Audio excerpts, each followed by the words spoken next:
Hello guys. So NEET PG की date जो है हमारे पास है 15 जून। तो लास्ट वीक को आप निकाल दो तो 8 मई से लेकर के 8 जून अप्रॉक्स 1 मंथ आपके पास पूरा है, जो अपनी लास्ट ट्राई देने के लिए। आप ड्रॉपर हैं, फ्रेशर हैं, फ़र्क नहीं पड़ता।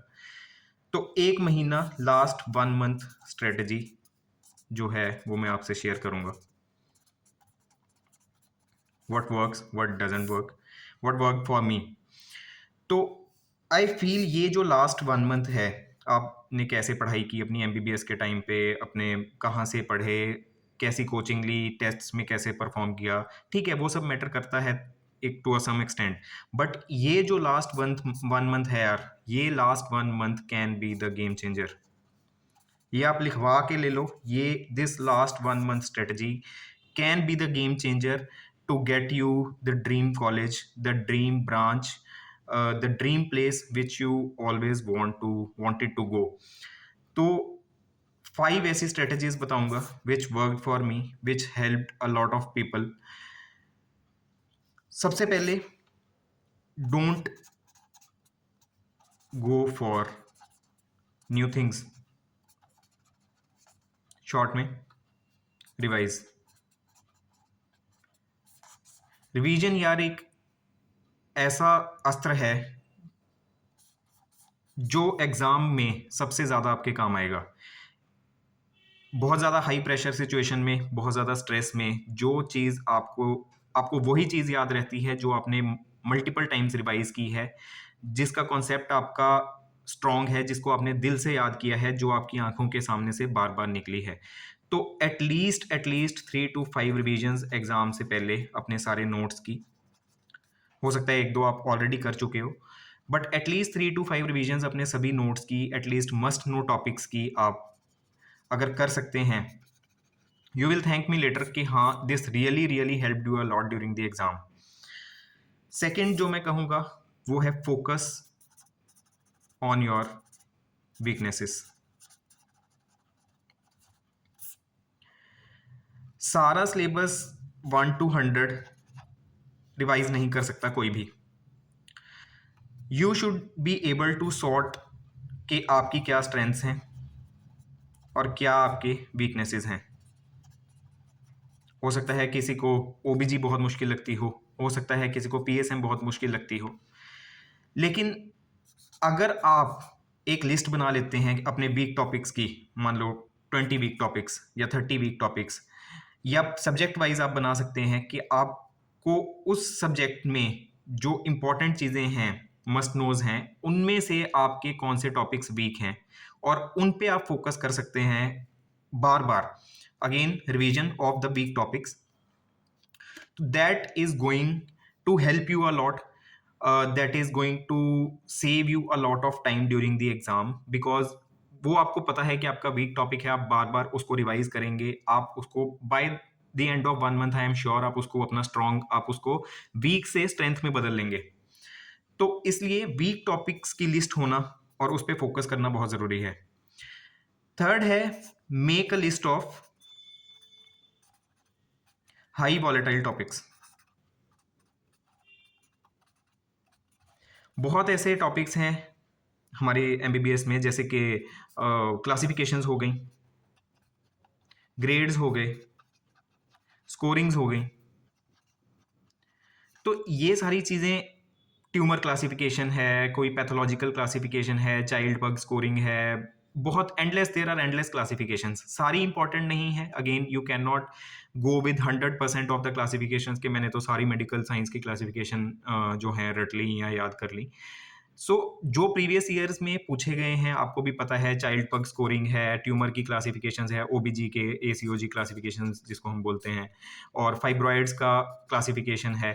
तो जो मस्ट नोज हैं जो प्रीवियस पूछे गए हैं, उनकी एक अलग से आप कॉपी बना लो या फिर आप अपने नोट्स में सेव कर लो, तो उसको बार बार रिवाइज करो। बिकॉज ये एक ऐसी चीज़ है जिसको हम छोड़ देते हैं लास्ट मोमेंट के लिए कि ये तो यार लास्ट वीक में देख लूंगा या लास्ट 10 डेज में देख लूंगा, बट ये आप लास्ट वीक में देखोगे आपको कुछ नहीं याद रहेगा। आप ये ऐसी चीज़ है, आपको बार-बार अपनी आँखों के सामने से निकालनी ही पड़ेगी।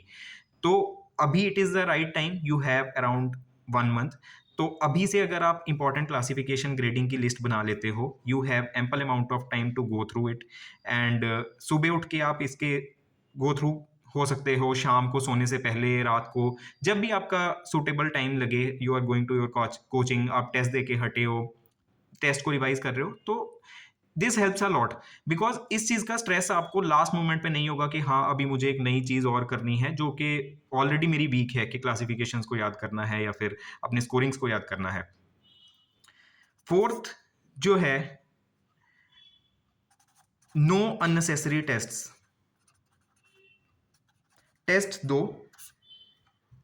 मेरा इसमें टारगेट ये रहता था कि before at least 2 weeks of the final exam, मैं जो टेस्ट हो रहे हैं सिग्निफिकेंट, चाहे वो मैरो का है, प्रेप लैडर का है, डेम्स का है, किसी का भी है, तो जो मुझे सूटेबल लगता है कि 2 हफ्ते पहले तक एग्ज़ाम के मैं सभी टेस्ट देता रहूं।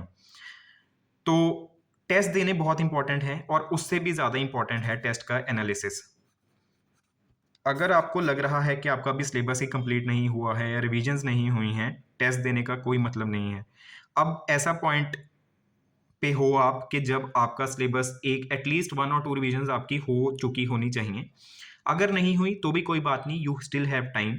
तो लेकिन टेस्ट को देना और उसको एनालाइज करना, और एनालिसिस किस चीज़ का होता है कि जो आपने उसमें तुक्के मारे हैं, जो आपके गेसेस थे, या फिर जो आपकी मिस्टेक्स हुई हैं, go through them multiple times, see why you did that mistake, आपकी वो गलती क्यों हुई, एग्जाम में वो गलती ना हो। अगर कोई वीक टॉपिक है, अगेन उनको वीक टॉपिक की लिस्ट में उसको ऐड करो। और अगर कोई क्लासिफिकेशन नहीं आ रही, बार बार गलत हो रही है, अगेन आई टोल्ड यू कि क्लासिफिकेशन का अलग पेज बनाओ। अगर कोई कॉन्सेप्ट है, उसकी वीडियो देखो, उसका नोट्स अगेन रिवाइज करो। But you should be able to analyse a test in a proper thorough way, क्योंकि अगर आप एनालाइज नहीं करोगे, उस टेस्ट को देने का कोई मतलब नहीं है। आपको अपनी वीकनेस, आपको अपना जो वीक पॉइंट्स हैं, वो उस टेस्ट से पता लगने चाहिए कि एडिशनल मुझे क्या बेनिफिट हुआ है। Then fifth and last, rapid revision of previous year questions.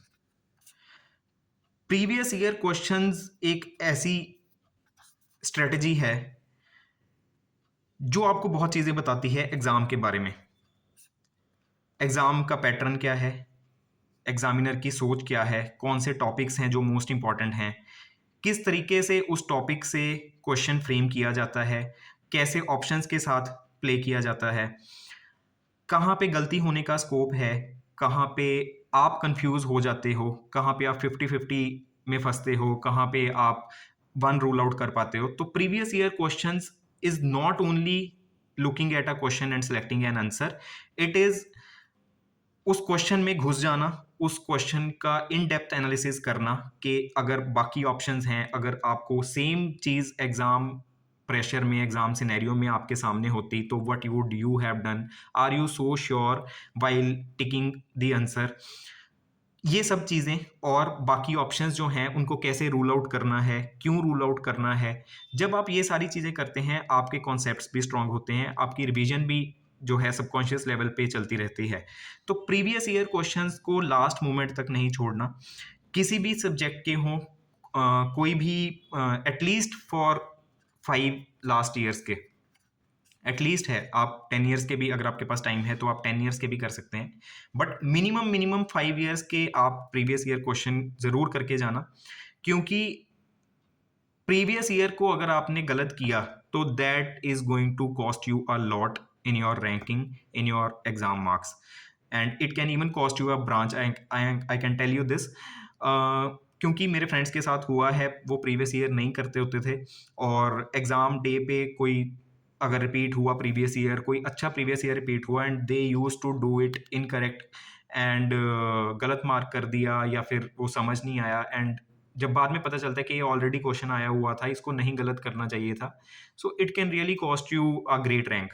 ठीक है, तो ये सारी चीज़ें हैं जो लास्ट मंथ नीट पीजी 1 महीना बचा है, मैं एक बार फटाफट से रिवाइज़ कर दूँगा। फर्स्ट पॉइंट है don't go for new things. Revise जितना आप कर सकते हो as much as you can revise 3 to 5 revisions are necessary before entering the examination hall if you are serious about the exam. Second है focus on your weaknesses.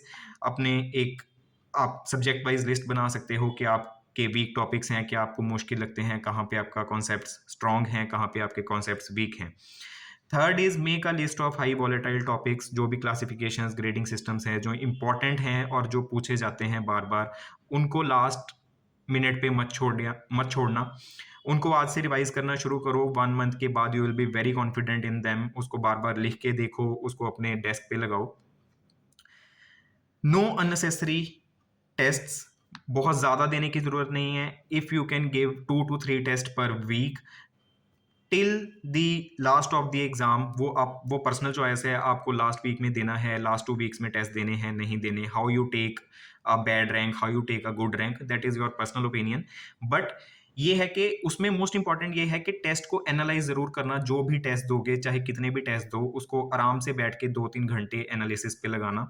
और उसमें क्या गलतियां हुई हैं, क्या आपने गैसेस मारे जो गलती से ठीक हो गए, या कहाँ पे आप 50-50 में डाउटफुल थे जो गलती से ठीक हो गए, उसको इन डेप्थ एनालिसिस करना। And it is going to help you a lot. And fifth and last and most important is rapid revision of previous year questions. जो भी एटलीस्ट 5 years के प्रीवियस ईयर क्वेश्चंस हैं, उनको go through them and see where all difficulty आप face करते हो जहाँ पे भी। और उन टॉपिक्स को रिवाइज करो, बार बार रिवाइज करो। एंड आई एम श्योर अगर आप इतना अच्छे से कर लेते हो, you are going to change the game in this 1 last month। मैं होप कर रहा हूँ कि आपने पहले बहुत अच्छी जो है प्रिपरेशन की होगी अपने इस एग्ज़ाम को लेके। बट अगर आप कहीं ना कहीं लैग भी कर रहे हो, still you don't worry at all. This 1 month can, with a good strategy, can change your fate, can change your rank. I can guarantee you this। and all the best। और कोई भी doubt हो, you can ask in the comment section, you can DM। and all the best for your exam। Thank you।